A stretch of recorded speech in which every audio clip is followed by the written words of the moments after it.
Hello and welcome to The Promised Land, a show all about Manchester United and part of the 90 Min podcast network. I am Scott Saunders, joined as ever by football journalist and United season ticket holder Rob Blanchette. You can subscribe to our show wherever you get your podcasts on Apple, Google, Spotify, etc. And now you can watch us twice a week on YouTube. So go to the channel, hit the like button, subscribe and join the community. And the link should be in the description of this episode if you're listening on audio. I tried to zoom through that, Rob. I'm not sure why. Maybe I've got a bit of energy today. How are you doing? Not too bad. Maybe, Scott, it's the international break where you're finding new reserves to kind of move forward as some of our footballers do. But no, I'm good. Looking forward to today's show and talking about some of the topics we've got.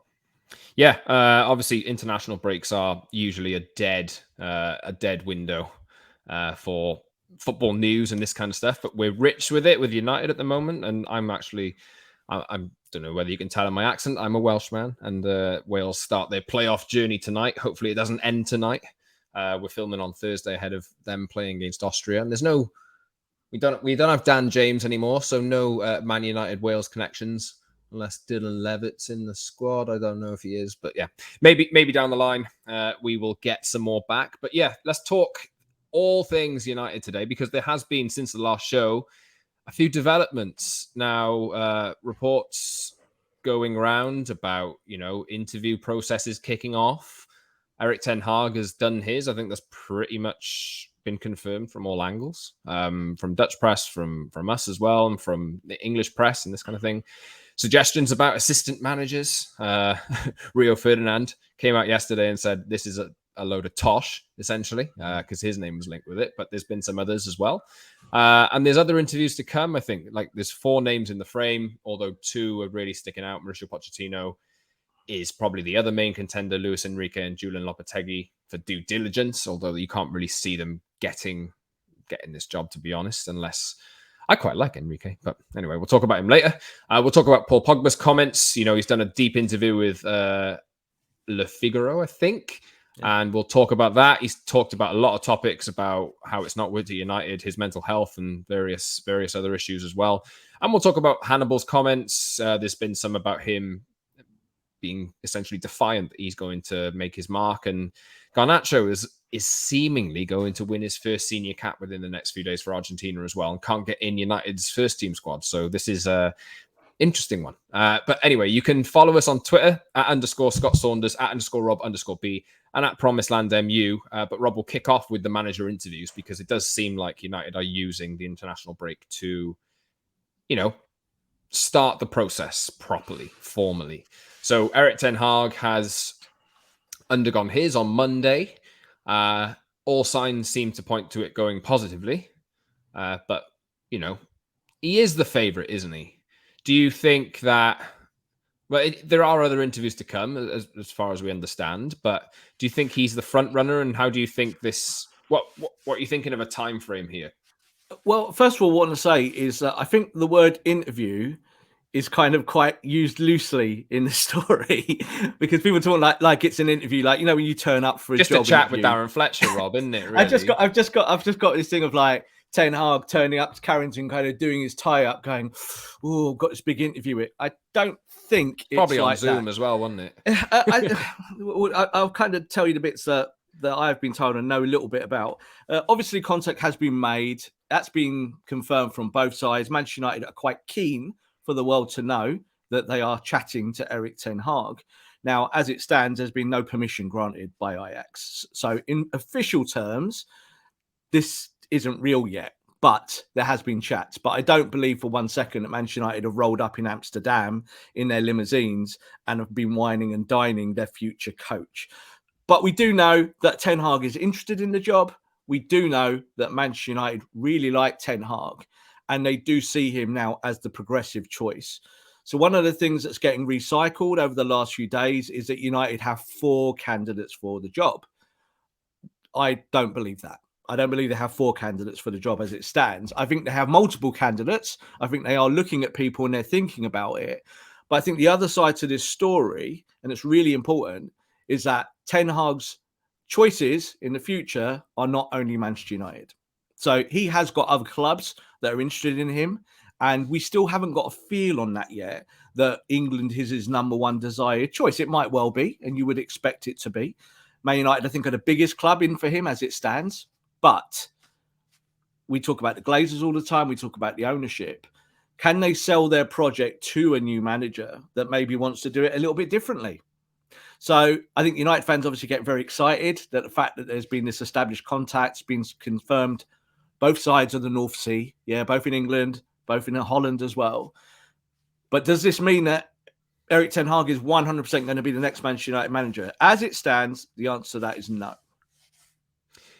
So how do you kind of view this moving forward then? You said that just now that there's not 4 candidates as such, as just a bunch of names there. Can you go into a bit more depth on that? Of course, you talked about Rio there, and I think it was good that you kind of refuted it straight away, because the storyline as well of this, and I say storyline because this is kind of how it plays out in the English tabloids, is that Manchester United want a former player to team up with Ten Hag to take the club forward.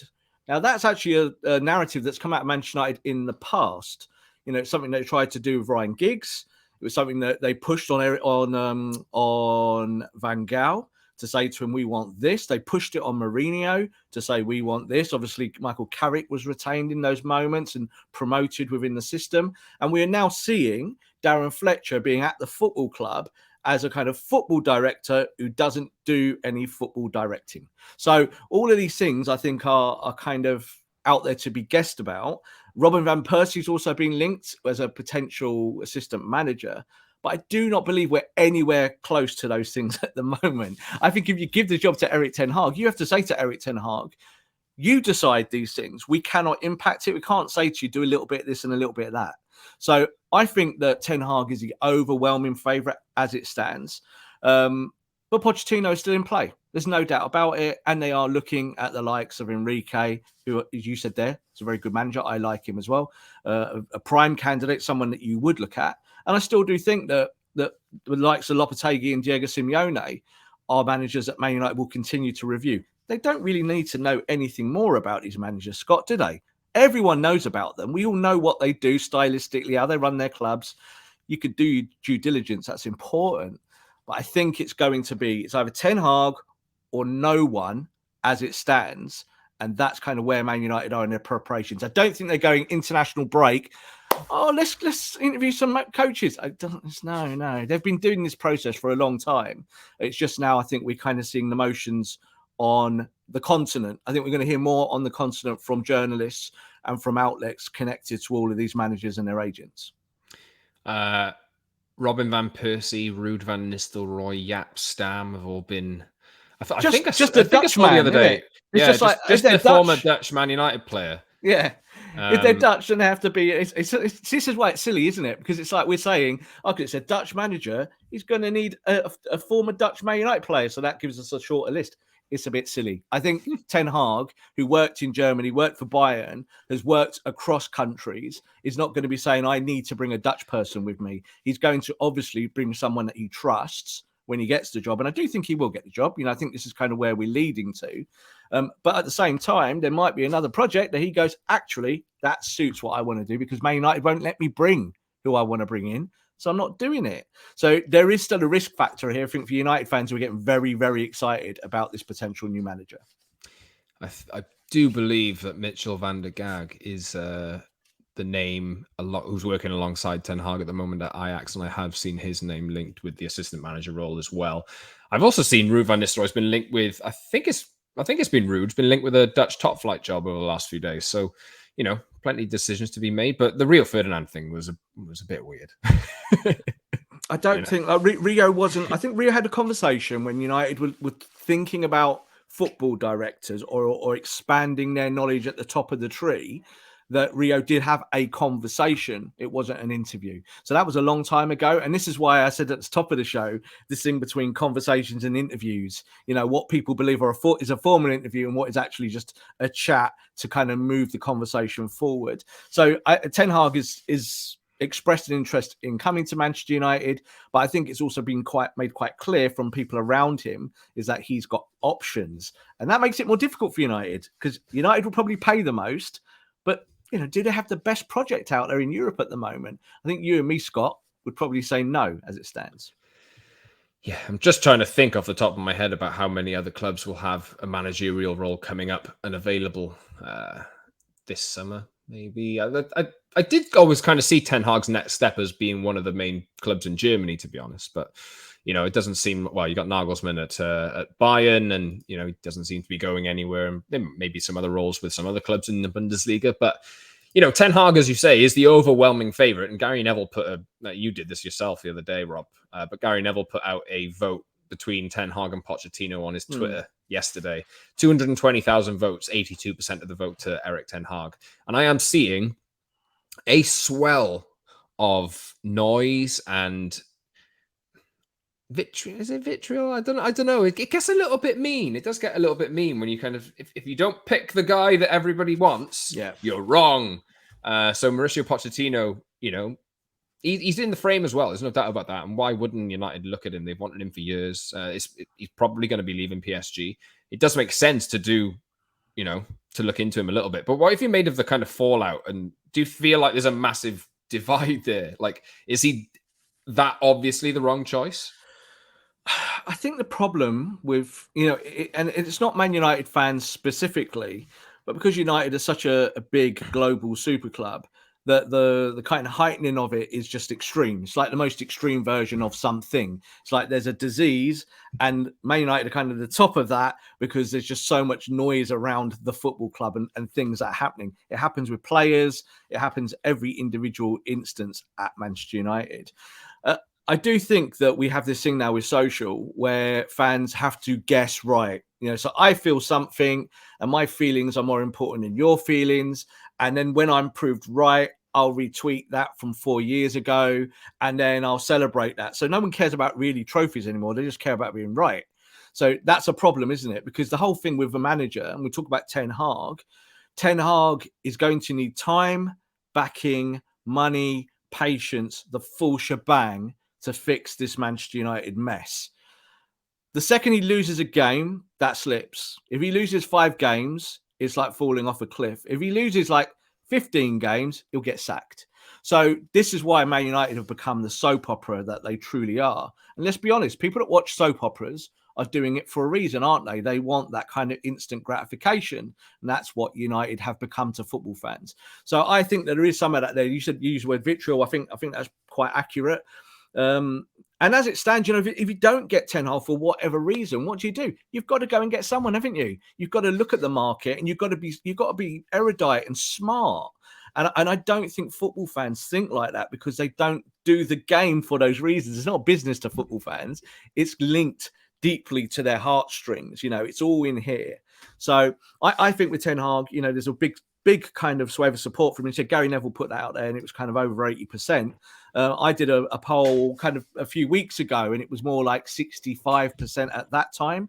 But Twitter is a reflection of populism. So if the guy who's leading the race is the popular choice, he's always going to get 80, 90, 100% sometimes.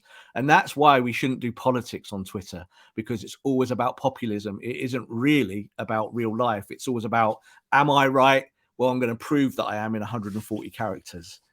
Everybody seems to be right about Pochettino being a massive fraud nowadays. I hate using that word, but it's just the way that it's the way that we refer to things nowadays, isn't it? But it's crazed, isn't it? It's crazed because people always said to me about Pochettino, the classic one before he went to PSG was, oh, he doesn't win trophies, oh, he's a choker. If we just be so binary about our judgments on everything, then we're always going to be like that, aren't we? And I actually think Man United are like that. That's why United have made these bad choices over a long period of time, because they listen to the fan base, they listen to the noise, and they get pulled apart. They get pulled towards the noise rather than actually standing back and going, we need to be bigger than this. We need to make proper business decisions, proper football decisions.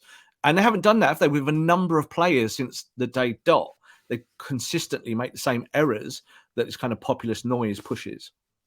Yeah, Pochettino, just going back to him before we move on, I think that the main argument is, when did he last have a team who was playing at at their very best? And you can probably point back to when Tottenham, even before their Champions League run, and that's the kind of stick that's being used to beat him with, as well as his lack of trophies, even though he's 12 points clear at the top of the French league. I know he didn't win it last year, but he came in mid-season. And yeah, I mean, he's getting an unfair ride, and he's not for me. He's not my favorite candidate, but I think he's getting a bit of an unfair ride. Yeah, he's not my favourite candidate as it stands either, but I can totally understand if I take a step back and remove my heartstrings and remove kind of maybe just the thought process of what is the best business decision for Man United's football club as it stands. As I said, if you can't get Ten Hag for whatever reason, might be that Ten Hag goes, do you know what? I love Ajax, going to sign a new deal here, not going anywhere. My family are happy in Amsterdam, so this is it, and that's done. What did Man United do? You can't just say, well, we only had one guy. The kind of perpetual nonsense going around social media today and the last few days of you only interview one guy because he's the only candidate. What? No, you don't do that. No business does that. No one with a brain would do that if you were running a multi-billion pound football team. You would look at the marketplace and you would assess it. So Man United have been doing that since day dot. Since the day Ole left, they have spoken to candidates already. This has been going on a while. The reason why they brought Ranić in is they felt that that would elongate that process in their advantage. That would help them choose the right manager. They really didn't want an interim, but they did it because they felt that that was the best choice at that moment of time. As it stands now, Ralph's done okay, hasn't he? But he's not going to stay at the football club. All of that nonsense about a rebuild and using his kind of knowledge of that is kind of waned a little bit. And it's the same old, isn't it? And I think United need to be a little bit smarter and they need to look at the full market and get the correct coach. I would like to just talk about Luis Enrique quite briefly because I think he has a lot of plus points. He has the trophies. He has, the kind of identity. He's quite hard-headed. He's quite... He does make a good fit. It's just not the right time for him, is it? But, maybe down the line, this is another one to revisit if, for whatever reason, the next manager doesn't work. Potentially. Could it happen in December, in January? It could happen. Of course it could. It's all on the table. I really do believe that. I think with Luis Enrique, he's a little bit like Pochettino in the sense that when he left Barcelona, and he obviously went for personal reasons, we know what those were, his stock kind of fell at the end of that period. People were like, oh, well, he's leaving Barcelona, but I'm sure Barcelona are not particularly too worried about it. He's kind of a bit of a spent force, did a little bit of good stuff. His style of football doesn't really suit the kind of beautiful Catalan style, etc., etc. But of course, he came back. He's taken the Spain job and he's done very well. He's taken the young players, promoted them. He's shown that stylistically, he can be very relevant in today's football. Does he want to kind of leave that situation that he's got at Spain, where it's probably quite a nice holistic situation for him, and go into the mad, crazy world of Manchester United? Well, if the money's right, maybe. But is the timing right? Well, as you just said there, I don't believe it is as it stands. But he's a fine coach. He's someone that leads by example. He builds well. And he's got that great experience of top-line management of a big club. And I think those things are really valuable. This is what Ten Hag hasn't got. Ten Hag's been at Ajax in a place that is a big club, but has been doing it the same way for 50 years. Can he come to Man United and truly affect the culture? That's a really big question. And it's a question we really haven't got an answer for at the moment. Yeah, I think it's going to be quite a big shock for people who are just expecting him to come in straight away and steamroller everything. That's just kind of the expectation that comes with this invincible new manager that United are going to end up getting, right? Just because it's a Dutch thing, I'm going to make the comparison. So, I wanted Van Gaal. I wrote big pieces about him being the manager, experience, Barcelona, Bayern Munich, Ajax, won everything, doing well with Holland, bring him in. And we got him. He came into the football club. And in that 2 years, he turned up at Carrington, and the first thing he did was, this grass is wrong, this lighting is wrong, change it all. And he changed stuff that even Fergie wasn't allowed to change back in the day from the board. And he did all of that. And then after a kind of 18-month period, I remember being sat in my seat at Old Trafford and watching it, and watching the ball go sideways 300 times and thinking, I got this wrong.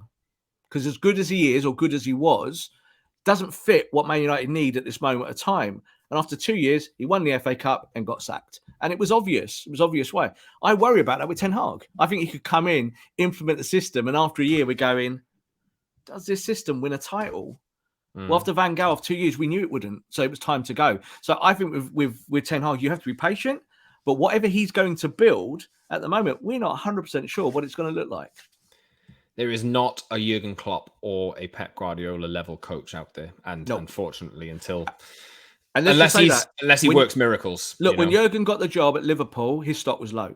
Yeah, he left Dortmund after a season. I'm reporting on the Bundesliga every week, and that Dortmund team was absolutely awful. Yeah, it'd fallen off a cliff, and he was the architect of that. And people looked at him and went, "Well, maybe you're not as good as coach as we thought." And at that time, he was linked to Real Madrid and Barcelona. Before that, and then after that, he wasn't linked with them anymore because I think Dortmund were like 10th or 11th when he got sacked. They did end up, I think, 4th or 5th that season. They kind of recovered. Funnily enough, Thomas Tuchel took over, didn't he? So I think with Klopp, he got that job at Liverpool after his stock had fallen. But of course, now we forget those things, don't we? We don't want to talk about them because they don't go with the narrative. So there's a lot of good coaches out there, but there really isn't a Klopp and there really isn't a Guardiola. So you've got to kind of look at the next layer and hope you get someone that takes you to the next level and brings themselves to the next level at the same time. Yes. Question for you. Will Paul Pogba be a part of the next evolution or the next version of United that we see? Because he's done an interview. It usually happens on international duty. Players go away and they speak to local press and they speak with their minds and they, a little bit more open than they would usually be at home. And I did want to talk about, before we get on to kind of like his lack of a role and this kind of thing, about his comments on depression. So he said that, I'm gonna quote him here. I've had depression in my career, but we don't talk about it. Sometimes you just want to isolate yourself and be alone. These are unmistakable signs. But personally, for me, it began when I was with Jose Mourinho in Manchester. You ask yourself questions. You wonder if you're at fault because you've never experienced these moments in your life. So, we need to talk about it, Rob. We do. And I think that, when we look at Paul Pogba, he is a player and a man that will always divide the Man United fan base just hugely, just because of what he is projected as. Do you know what I mean? But I think it's important to say that he doesn't project all of that. A lot of that comes from the football club and from media outlets. It's the truth.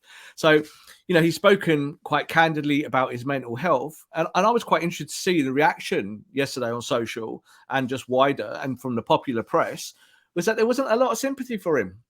So I think, again, when other footballers have spoken candidly about their mental health and been truthful and honest about stuff they've felt, there's always been a kind of swathe of support and people saying this is really brave and et cetera, et cetera.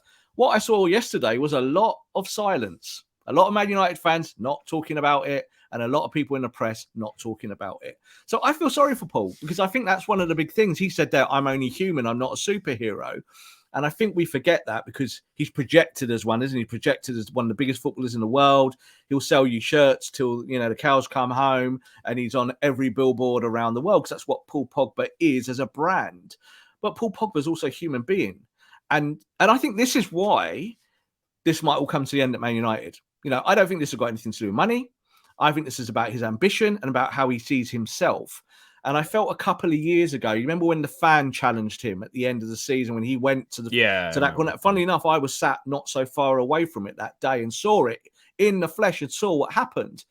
And Paul was trying to mediate and chat and be like, let's chill, let's be calm. And fans were attacking him verbally. And I've never seen that at Old Trafford. Never seen a player ever get that kind of verbal abuse in that moment. Now, if I was Paul Pogba, I'd have gone. I'd have said, "Yeah, I'm done here. I don't need this." But he didn't say that because he's always had this connection to United. He's always wanted United to do well, and he wants to be part of the success story. He does not want to be remembered as that guy. He does not want to be the guy that failed another one, from the Di Marias to all the way through for all the kind of top players that Man United have brought, and even now up to Ronaldo, who might leave the football club as a failure in this second phase. Paul Pogba doesn't want that on his CV.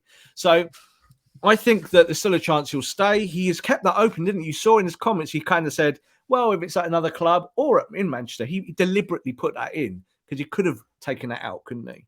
Yeah. But I also think that the pundits that chase him, and it's all the pundits that you love at the top of the tree and the very biggest sporting stations, they constantly want to talk about Paul Pogba in a negative sense because it sells. And it's very hard to kind of compliment him, isn't it, in a progressive way if people just want to hound him out of the football club. So I think that's a thing. It's still there. And there's every chance that he'll just eventually go, I'm done here. Tried 5 years. Like, people can't say I wasn't loyal. 5 years. Not many top footballers stay at top clubs if it doesn't work for 5 years. They're gone after 2 years. People talk about Lukaku leaving Chelsea already. He's been there 5 minutes. So I think Pogba has given what he wants to try and give to Man United, but United have sold him a con. They didn't give him the squad or the teammates to help him. And I'm sure all of the things that he suffered would have really, really affected his mental health. Yeah, he did make that comment about, we make loads of money and all this stuff, but we're still human. And like people do forget that he was at the time when he was signed the most expensive player in the world. I think United broke the record, and obviously that was broken soon after with Neymar and Mbappe and those kind of players. But it doesn't necessarily mean he got thrust into this position where he's a midfielder who kind of needs stuff around him to work for him to be his best. He's not this because he can tackle, because he can dribble up the pitch, because he can score, because he can provide assists. People have expected everything of him. And he went into his role and lack of kind of identity, in a sense, at United with some comments in the same interview where he says he compared his role at United to the one he has with France. And he said, I have much more playing time with France. The system is different than at club level, but it's simple. I play, and moreover, in my position, I know my role and feel the confidence of the coach and the players.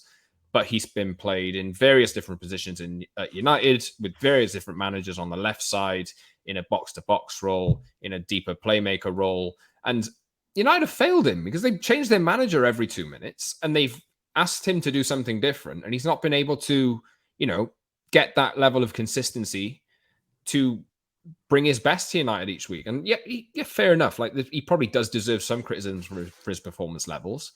But at the same time, I think it's more United's fault than his.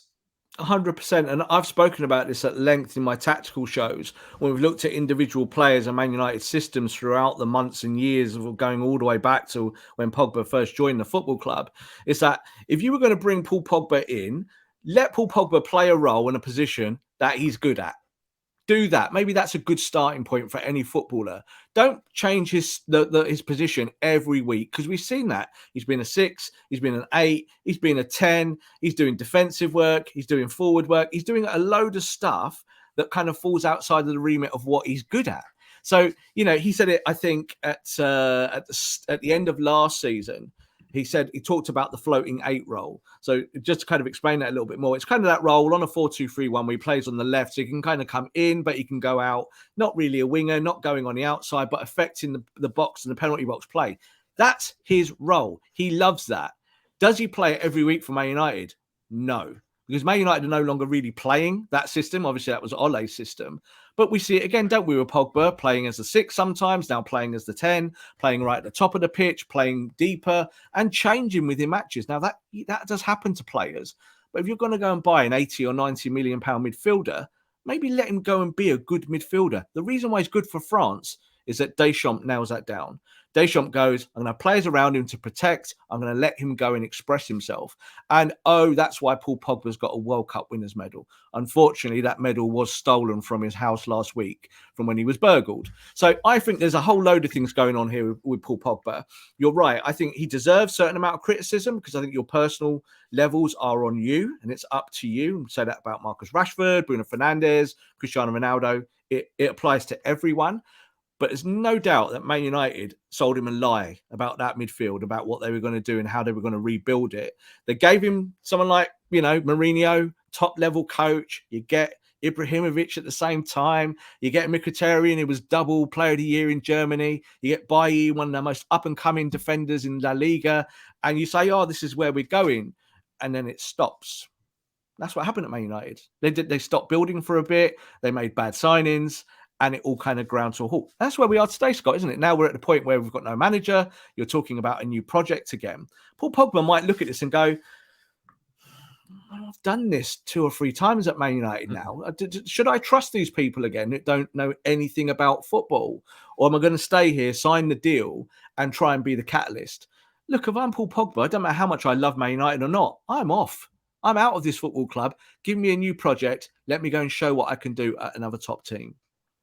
Well, he did say in the interview as well, to go back to it again, that trophies is what motivates him. And he won trophies in his first season. I think he won the Europa League and the FL Cup. And he's always said this. Yeah, he has always said this. He won that in 2016-17.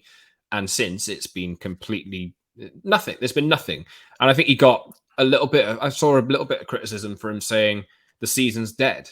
And I was framed like, oh, so you're not going to chase top four then? Does top four mean nothing? Well, no, of course it doesn't mean it. The season is dead. It's The season's exactly dead. that. Fans will tell you that. The season's dead. You don't get a medal for fourth. Like fourth is the agenda of the football club now. The football club need fourth because they want to be in the Champions League next year for the money. So Paul Pogba and the players, they still need to turn up, of course, and do their jobs and try their best. And they will do. I'm sure they will. But it hurts, doesn't it, with fluctuations? You don't know who the manager is. You don't know what the future philosophy of the football club is. What am I supposed to do day to day? How am I supposed to express myself? So I'm with him. The season is dead. And the season's dead because of Manchester United's board, because they got it wrong again. They didn't help their players. They didn't help their manager. And here we are now doing kind of reverse repeat, because that's the Manchester United way. That seems to be the kind of true United way of the modern day. Yeah, I mean, on Pogba, before we move on, I mean, I've said this for, it seems like years now. I just kind of like to see him leave and go somewhere and play well and win trophies, because I think he's a player who can play at the very highest level and should be, and he will, deciding games, and he will do it. Like wherever he goes, he will be a centerpiece of a successful team. There's no doubt about it. I don't say it's like, again, people go, oh, you're a Pogba fanboy. I'm not. I just look at talent. I look at talent and application. How do you make those things work? How do you make it around you? I get that Paul Pogba has deficiencies in parts of his game, but my God, his strengths are massive. Yeah, if you get that right and you use his strengths, you can build a really good football team. Don't build it around him.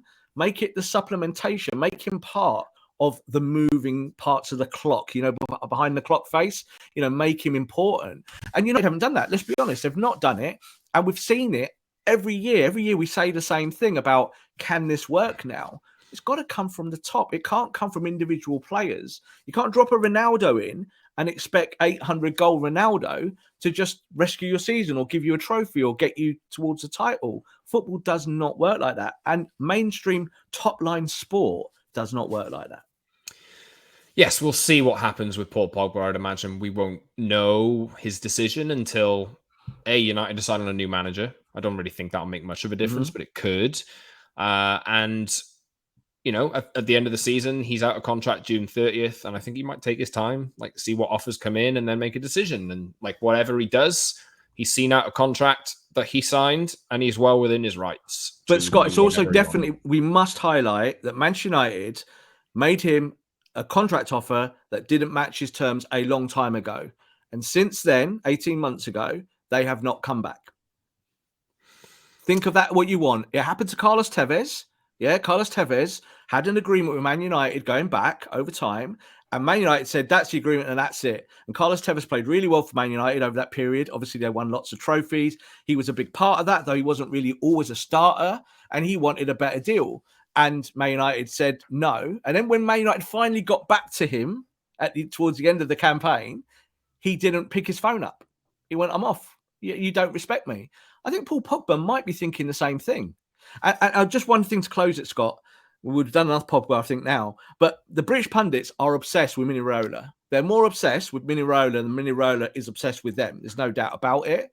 And because he's represented by Raiola, there's this kind of stain that goes along with it. And people don't like Paul Pogba because of Raiola. Raiola just does his job. His job is to make himself money and his player money. His job is not to make fans happy, make pundits happy, any of that stuff. You need to let go of it a little bit. And I think with Paul Pogba, I would like him to stay at the football club. I think he deserves to get paid. And I think you need to help him achieve at Man United rather than hinder him. But gut feeling is that he will go. We'll see. We'll see how it goes. Could he go? replace? Because I would. I'd go. I would too. I would too. I'd be done. I'd be like, not doing this. Could he be replaced in midfield next season by somebody like Hannibal? Let's move on to him, because he's done an interview with TN Sport talking about Ralph Rangnick a little bit and talking about his position at United in this squad. And he says, maybe in the future, as soon as I get the chance, I've not yet had the chance to play. I'll take the experience I have and show what I can do. So that's kind of defiant. That's like a message to indicate that he's ready to go, essentially. And you're quite high on him, Rob. I think United fans are. There's a lot of talent there. So don't expect to. Maybe we'll see him in the back end of this season. That United don't really have too much to play for apart from fourth place. Maybe we'll see him at first team level at the back end of this season, but he could be a key cog into next, couldn't he? Yeah, I think Rangnick's missed a trick with him, to tell you the truth. Like, I think that, his performances before for the under-23s, before the African nations, indicated that he was kind of making steps. Now, I do understand that Rangnick's style of football, that 4-2-2-2, he needs a bit of engine room work there, that you need players that run, and this is why McFred get picked. And this is kind of why, Matic remains relevant at Manchester United, where I don't think he would be relevant at another, say, top 6 club, top 8 club in the Premier League. But I think with Hannibal, it's not a case of saying he's one for the future. He's one for now. Let's see him now. Let's get him minutes. It doesn't need to be big minutes. We just need to see him start experiencing the life of a Premier League footballer. Because I think we saw it with Elanga, is at the start of the season, most people would have said, Elanga, maybe on loan, send him out to Sunderland, or send him out to a team like in mid-table in the Championship. Huddersfield. Exactly. You send him somewhere else where he's going to guarantee minutes and play maybe a bit of physical football, so he kind of toughens up because he's young. That's kind of the mindset of a lot of football clubs. I don't want to see Hannibal go out on loan anywhere. I want to see him in our team because we do have a gap in our midfield. I think as well, the whole Declan Rice thing is going to continue for a little bit in terms of connections. And I do think that Man United lose Paul Pogba and play the narrative that Paul Pogba didn't want to be at Man United and it wasn't the other way around. It wasn't them moving the player out, which I think is more closer to the truth now as it stands and has been for a year. They will want to spin this into a huge signing. So this is why I think Declan Rice is still very much on the table. West Ham quoting £150 million for the player. It's the same as Dortmund, isn't it? We're doing it to Sancho. They quoted around, 127. What happened? They sold him for 70. So, or 75, 77 in the end. So I think Declan Rice is a player that if Chelsea cannot get him for whatever's going on there, that he will want to still move to a big team. And Manchester United remain a very, very big team. He does have better options, though, I would say. Manchester City looking for a Fernandinho replacement. Chelsea, that's the club he supports, and this kind of stuff. But yeah, it's definitely not one we can rule out. I would love to see him at United, but we will see. Could he play alongside Hannibal next season? Fingers crossed. Well, that's what I was leaning towards. That valuation of 150 million is high. This is West Ham will play ball lower than that. I would think. It's high, but I do also think that in today's crazy days, that clubs should start at that valuation. Why undersell your player? When Dortmund got what they got for Sancho, they knew they weren't going to get that price. They knew it, but they put it out there and they stuck to their guns. And what they did was put it in Man United's court and say, right, you've got to come back with the best 100% offer that you can give us. West Ham, they might never get another Declan Rice for 20, 30, 40 years. So you've got to sell high if you can. And because he's English, because there's a World Cup coming up, and Declan Rice will sell 1,000 million billion England shirts, he will do when it comes to that tournament. It's what it is. I'm talking globally as well. Declan Rice is going to be a very, very valuable asset. And valuable assets who sell shirts are normally quite like Man United. Those things do work. They come together. You're saying there about Man City. Man City have got to decide whether if they want to spend 100 million plus on Declan Rice, is that really the best use of money for their transfer market? Now, I know obviously they're rich beyond their dreams, but I think the Grealish signing is showing that they haven't really got their value yet out of 100 million for that player. He was never a 100 million pound player, whereas I actually think Declan Rice is closer to a 100 million pound player. So it depends how Man City want to kind of do their own strategy. And I don't think that they are the runaway leaders at the moment. I know that's something that's going around, but I do think that Man United is still very much in play for Declan Rice. We'll see how that one goes too. There'll be plenty of speculation over the summer. Maybe United will get busy as soon as the end of the season comes with a new manager in tow and, a few shiny new signings, but we'll see. One shiny prospect coming through the academy, and we talked about him over the last few weeks, is Hannibal Garnacho. And he's 17. He's posted a picture alongside Lionel Messi on his Instagram saying, "Dreams do really come true. Idol GOAT." It said, "Oh, that's controversial." He put the GOAT sign next to him, and he's a Ronaldo teammate. Controversial, but he has been called up to the Argentina senior team, and is officially part of the squad. They play 2 matches against Venezuela and Ecuador over the next few days in this international break. And the suggestions are you'll get a senior cap at 17 playing in United's youth team. Now, this is interesting. It's interesting, but not surprising at all. Like, again, I think this is about sometimes narratives and about how fans feel about players and how the club wants to promote youth or how they want to do it. He's very young. You know, he's 17, and Argentina are trying to give him a cap because they do not want him to. They don't want him to play for Spain. He's Madrid born, so he's got Spain in his blood, and you know, Spain are going to miss a trick here. You know, they should have tried to get on this player early and get him to play for him, because I think he would have fitted Spain's style and system and be very good. And he also fits Argentina's style and system. And I think Argentina are looking to the post-Messi years of where they are now going to have to find their next superstars. And they've got a few already in their pockets. But I think Garnacho, he's the modern forward. You know, like people talk about wingers and strikers, and he's the guy, or he's the kind of character that fits that middle ground. He will exploit the channel. He can go outside, he can go inside, and he can finish. So he's got everything. Man United need to start getting this talent and pushing it forward a little bit more. It's happening behind the scenes, but I think we're almost getting to that stage now, Scott. You know, like we will see in the next pre-season with the new manager that maybe 1 or 2 of these youngsters who are showing that they're really hot, that their time is going to come, and it's going to come a lot sooner than people think. It's definitely time. I think he's done some. He's spoken to United's official channel before traveling out and talking about how much of an honor it is to represent Argentina, just as it was playing for Spain's under-18s, because he has been capped by them as well. So he's talked about all this, but Argentina might lock him down for his for the duration of his career in the next few days. Yeah, when we took him away from Atletico Madrid, I think I said it on our show as well, but I've said it various places. He was described by kind of Spanish journalists as the jewel in the crown of their youth system. And that Man United taking him away was a huge loss for Spanish football and a huge loss for Atletico, because they felt they could develop this player and very quickly turn him into £100 million plus talent. Now, that's kind of his ceiling. That's where we look at him at, I think, as being his talent. Now, can he translate that into the Premier League? We don't know yet. But I think you can see that with some of the fuss behind him now internationally, that he will get that chance eventually. And let's just hope he stays injury-free and Man United can get him in the first team very, very quickly. Yes, indeed, Rob. We'll wrap up here, I think. Any other business before we ride off into the international break sunset with it's nice and sunny wherever you are? Is it sunny? Is it nice? Sunny across the UK today. Nice to have some sun on our backs and faces this time of year, isn't it?